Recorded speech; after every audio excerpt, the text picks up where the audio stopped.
Good morning students. 12वीं वाले बच्चे, सिद्धि हिंदी विद्यालय की इस ऑनलाइन क्लासेस में आपका हार्दिक स्वागत है।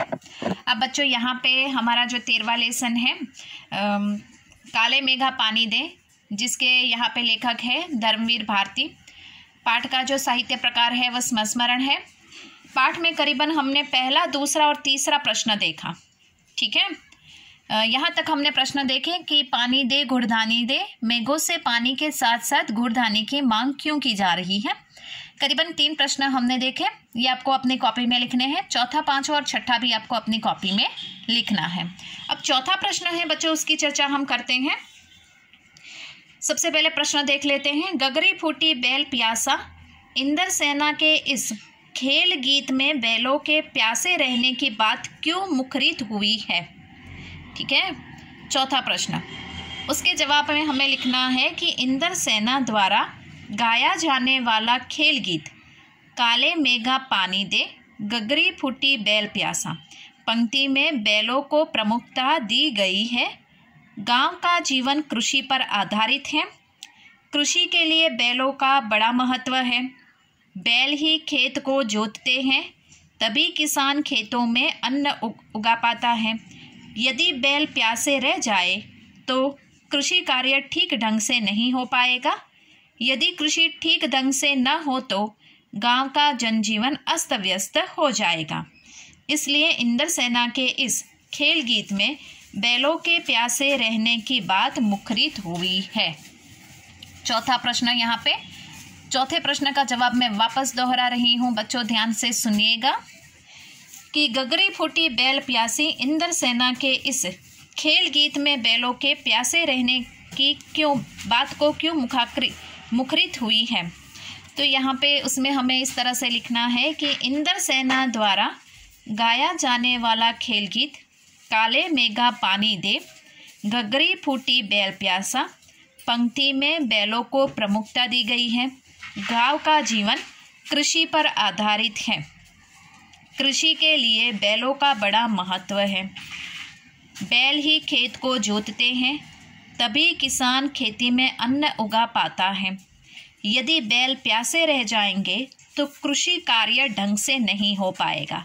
यदि कृषि ठीक से नहीं हो पाती है तो गांव का जनजीवन अस्त व्यस्त हो जाएगा। इसलिए इंदर सेना के इस खेल गीत में बैलों के प्यासे रहने की बात मुखरित हुई है। तो इस प्रकार से हमें लिखना है। ठीक है, बैलों को भी क्यों महत्व दिया गया है, क्योंकि बैल जो होते हैं वो खेतीबाड़ी के साथ, किसान के साथ, खेती के साथ, कृषि के साथ जुड़े हुए हैं। अगर वो ही प्यासे रह जाएंगे तो खेती ढंग से नहीं होगी, और खेती अच्छी नहीं होगी तो यहाँ पे पूरा जो गांव का जनजीवन है, अर्थात पूरा जो सृष्टि के ऊपर जनजीवन है उसके ऊपर बहुत गहरी असर पड़ेगी।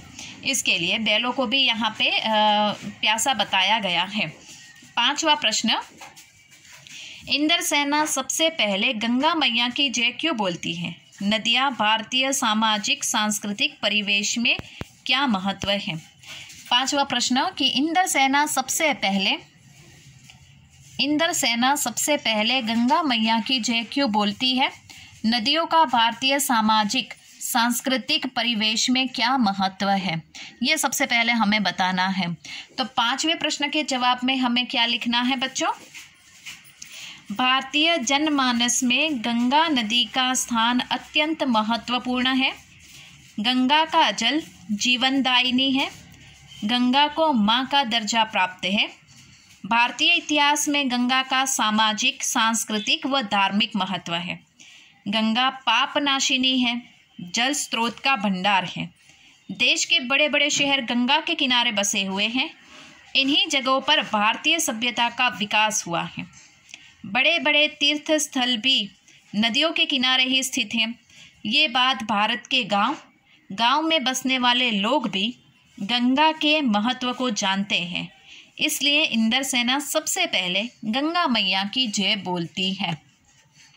5वां प्रश्न बच्चों यहाँ पे कि इंदर सेना सबसे पहले गंगा मैया की जय क्यों बोलते हैं, और नदियों का भारत की सामाजिक, संस्कृति और धार्मिक परिवेश में उसका क्या महत्व है।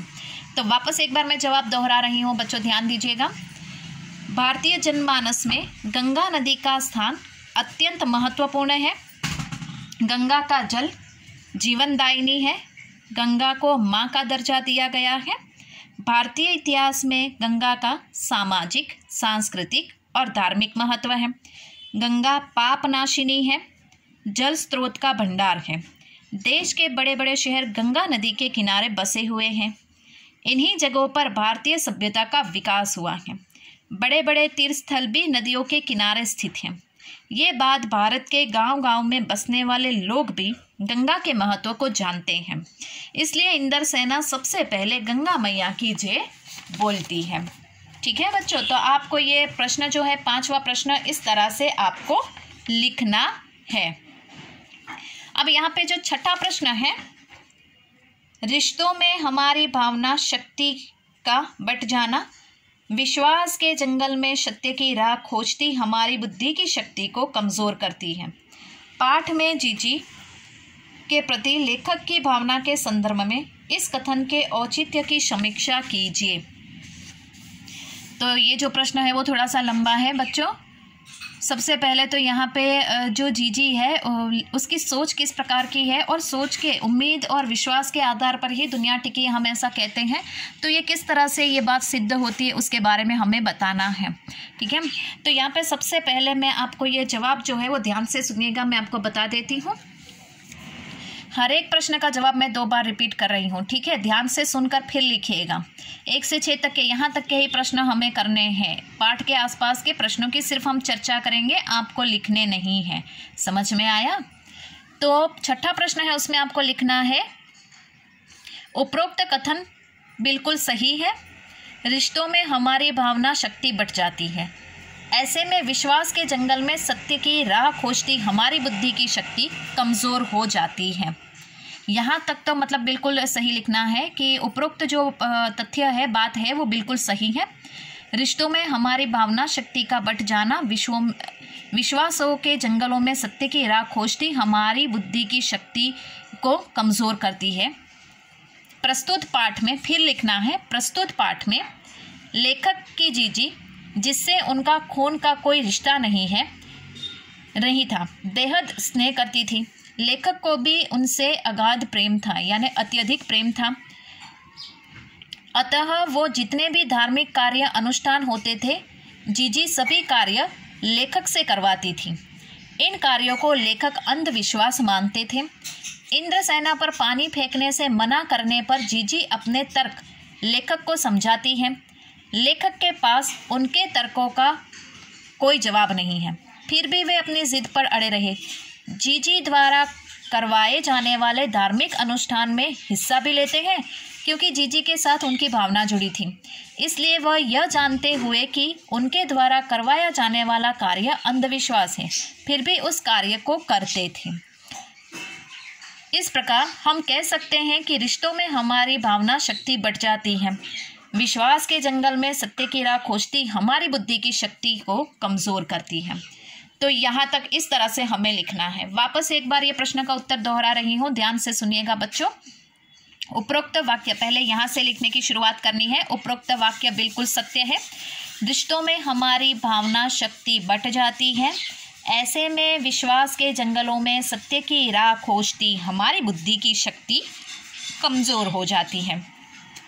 प्रस्तुत पाठ में लेखक का जीजी के साथ खून का कोई रिश्ता नहीं है, लेकिन फिर भी वो लेखक को बहुत स्नेह करती है। लेखक के हाथों ही सब कार्य करवाती है। लेखक के प्रति उनको अपार स्नेह है। वो जितने भी धार्मिक कार्य अनुष्ठान होते हैं वो सभी जीजी लेखक के हाथों करवाते हैं। इन कार्यों में लेखक को बिल्कुल विश्वास नहीं है, वो अंधविश्वास में नहीं मानते हैं। इंद्रसेना पर पानी फेंके जाने की बातों को लेकर जीजी से यहाँ पे लेखक नाराज़ होते हैं। लेखक के पास उनके तर्कों को काटने का कोई जवाब नहीं है, फिर भी वे लेखक अपनी जिद पर अड़े हुए हैं। जीजी द्वारा करवाए जाने वाले धार्मिक अनुष्ठानों में हिस्सा भी लेते हैं, क्योंकि वो जीजी के साथ उनकी भावना जुड़ी हुई है।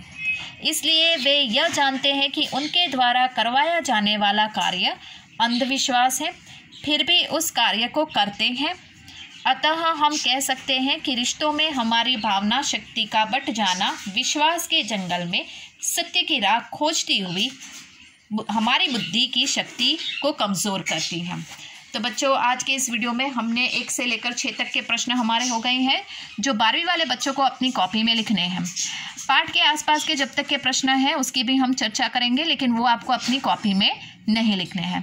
तो बच्चों, आज के इस वीडियो में हम यहाँ तक रुकते हैं। 1 से 6 तक के प्रश्न आपको अपनी कॉपी में लिखने हैं, ठीक है। तब तक के लिए थैंक यू।